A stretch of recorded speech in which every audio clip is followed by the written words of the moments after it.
បាទប៉ុលពេតសួស្ដីណា nothing better than a long weekend okay what long weekend is that ខ្ញុំអត់ដឹងថាបនទៀនអីទេឥឡូវនេះធម្មតាថ្ងៃណាក៏ថ្ងៃបនថ្ងៃណាក៏ holiday ដែរ and every day តែងតែរកអីធ្វើអញ្ចឹងណាបាទចូលមកដល់នៅក្នុងនាទីនេះខ្ញុំរំលឹកអំពី17មេសាបន្តទៅទៀតថាតើ17មេសាក្រោយពីណា17មេសាក្រោយពីបានកើតឡើងនៅឆ្នាំ1975ខ្មែរយើងចងចាំទេតាមការសង្កេតរបស់ខ្ញុំខ្មែរយើងអត់ចាំ17មេសាទេខ្មែរយើងបំភ្លេចចោល17មេសាយើងនិយាយ17មេសាតែមាត់ទេសពថ្ងៃខ្មែរយើងប្រៀបដូចសត្វកុកដែលភ្លេចជួងគិតថាជួងអត់មានទៀតទេហើយទៅដើរតត្រាច់នៅក្នុងចំណោមជួងណាខ្មែរយើង1000នាក់ចាំតែម្នាក់ទេព្រោះភ្លេចបាត់ទៅហើយជួងនឹងនោះបងចន្ទថល what do you think ណា what do you think I think that Khmer remember only by the lips but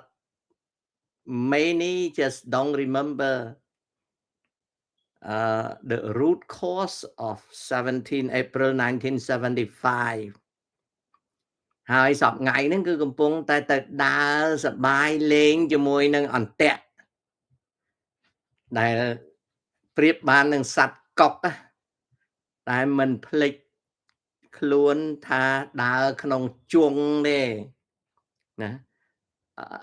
ខ្មែរយើងជឿថាអ្វីវាចប់បាត់ទៅហើយអញ្ចឹងណាតែខ្ញុំដូចជាអត់យល់ឃើញថាវាចប់ទេវានៅចាំតវត្តទេអន្ទាក់ trap ហ្នឹងវានៅចាំតែដាក់យើងទេឲ្យតែភ្លេចខ្លួនគឺផ្លាប់ណាផ្លាប់អានោះអញ្ចឹងពីព្រោះអីពីព្រោះយើងជាសត្វកុកហើយធម្មជាតិកុកនោះវាចេះតែភ្លេចជួងអាហ្នឹងខ្ញុំនិយាយលេងទេណាបងប្អូននិយាយលេងទេខ្ញុំនិយាយលេងទេណាបងប្អូនយើងអត់ចាំថាសេចក្តីទុក្ខវេទនាហ្នឹងប៉ុណ្ណាទេសេចក្តីទុក្ខវេទនានេះយើងអត់ដឹងប៉ុណ្ណាទេ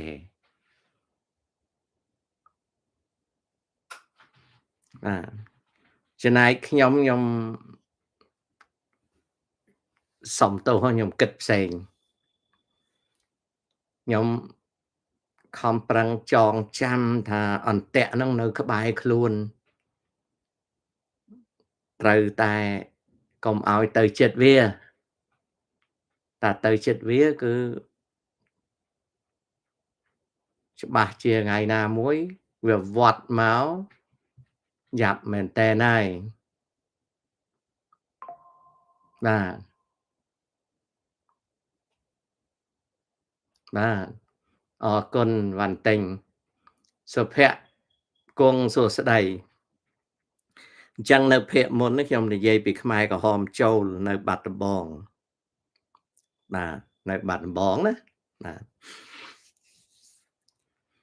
ខ្មែរក្រហមចូលនៅបាត់ដំបង បាត់ដំបងរងគ្រោះសម័យខ្មែរក្រហមប៉ុន្តែសម័យសង្គ្រាមមិនសូវទេណាអាហ្នឹងវាអញ្ចឹងណាបងចន្ទថាល់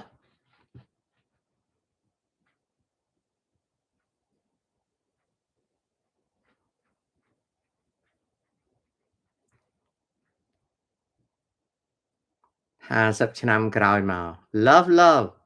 ឲ្យតែនិយាយរបបខ្មែរក្រហមគេតែងតែបន្ទោសលន់នល់អូបន្ទោសអីក៏បន្ទោសចោះព្រោះអ្វីបានជាគេបន្ទោសលន់នល់ពីព្រោះគេអត់ចង់ឲ្យយើងចងចាំពីមនោគមវិជ្ជានយោបាយដ៏សាហាវរបស់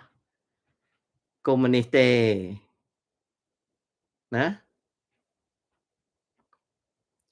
exactly បងបាត់ដំបងសុកជាងពេញឆ្ងាយណា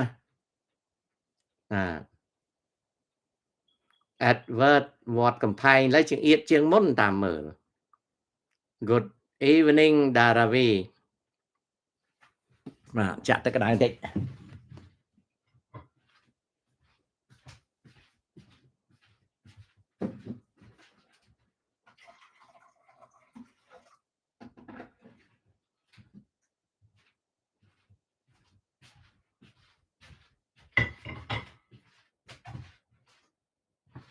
វត្តកំផែងឥឡូវជាងអៀតជាងមុនណាជាងអៀតជាងមុនពីមុនមិនសូវជាងអៀតទេឥឡូវដូចជាងអៀតជាងមុន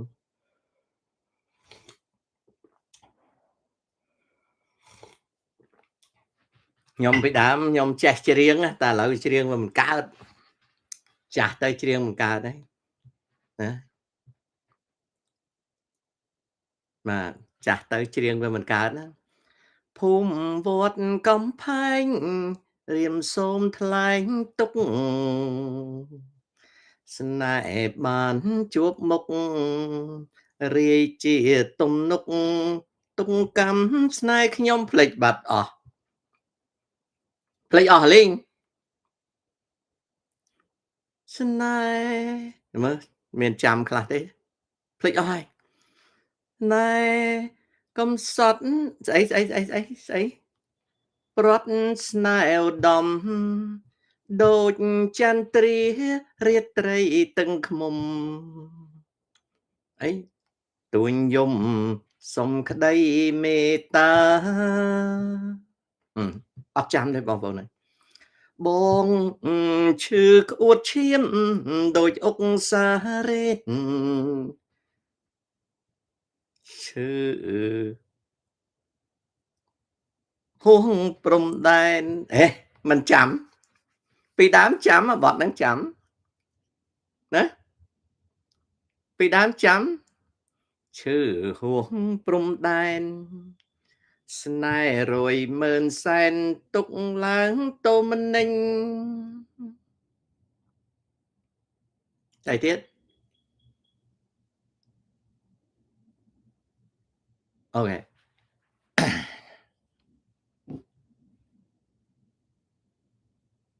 អត់ចាំទេអត់ចាំឡើងចាំហើយបាទឡើងចាំហើយឡើងចាំហើយមើលឡើងចាំបទហ្នឹងវត្តកំផែងហ្នឹងគឺខ្ញុំដើរកាត់មុខវត្តហ្នឹងអូយខ្ញុំដើរកាត់មុខវត្តហ្នឹងពីផ្លូវ121ខ្ញុំដើរទៅផ្លូវលេខ3ហើយខ្ញុំដើរតាមផ្លូវលេខ3ទៅដល់វត្តកំផែងគឺថាអូមិនដឹងជាប្រមាណដងទេបាទមិនដឹងជាប្រមាណដងទេពីព្រោះ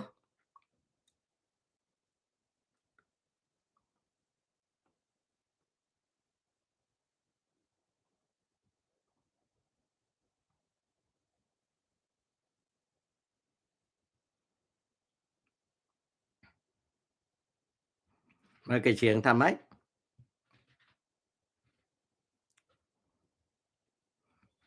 មើលប៉ារ៉ូលគេបន្តិចមើលគេច្រៀងថាម៉េច អត់ចាំទេឥឡូវនៅសល់តែប្រវត្តិសាស្ត្របន្តិចតួចជំរាបសួរ Bruce បុរាណបាទភូមិវត្តកំផែងរៀមសូមថ្លែងទុកស្នេហ៍ខានជួបមុខរាយជាទំនុកគុកកម្មស្នេហ៍ខ្ញុំស្ពានកំសត់ក្បត់ស្នេហ៍ឧត្តមក្បត់រាត្រីចន្ទ្រាទឹកខ្មុំតោយំសុំក្តីមេត្តាជាងក៏ខុសដែរអោវាលបែកចាន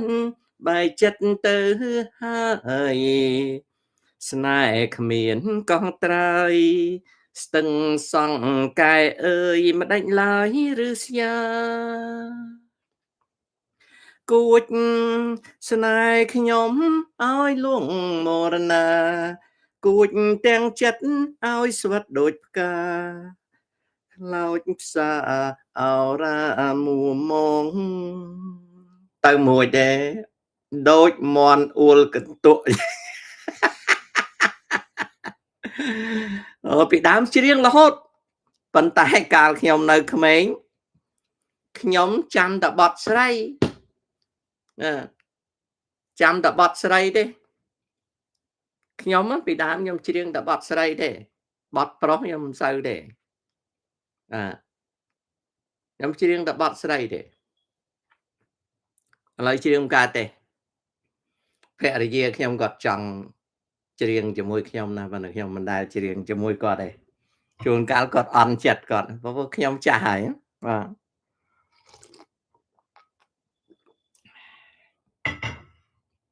និយាយពីសម័យខ្មែរក្រហមគេឲ្យជ្រលក់ខោអាវ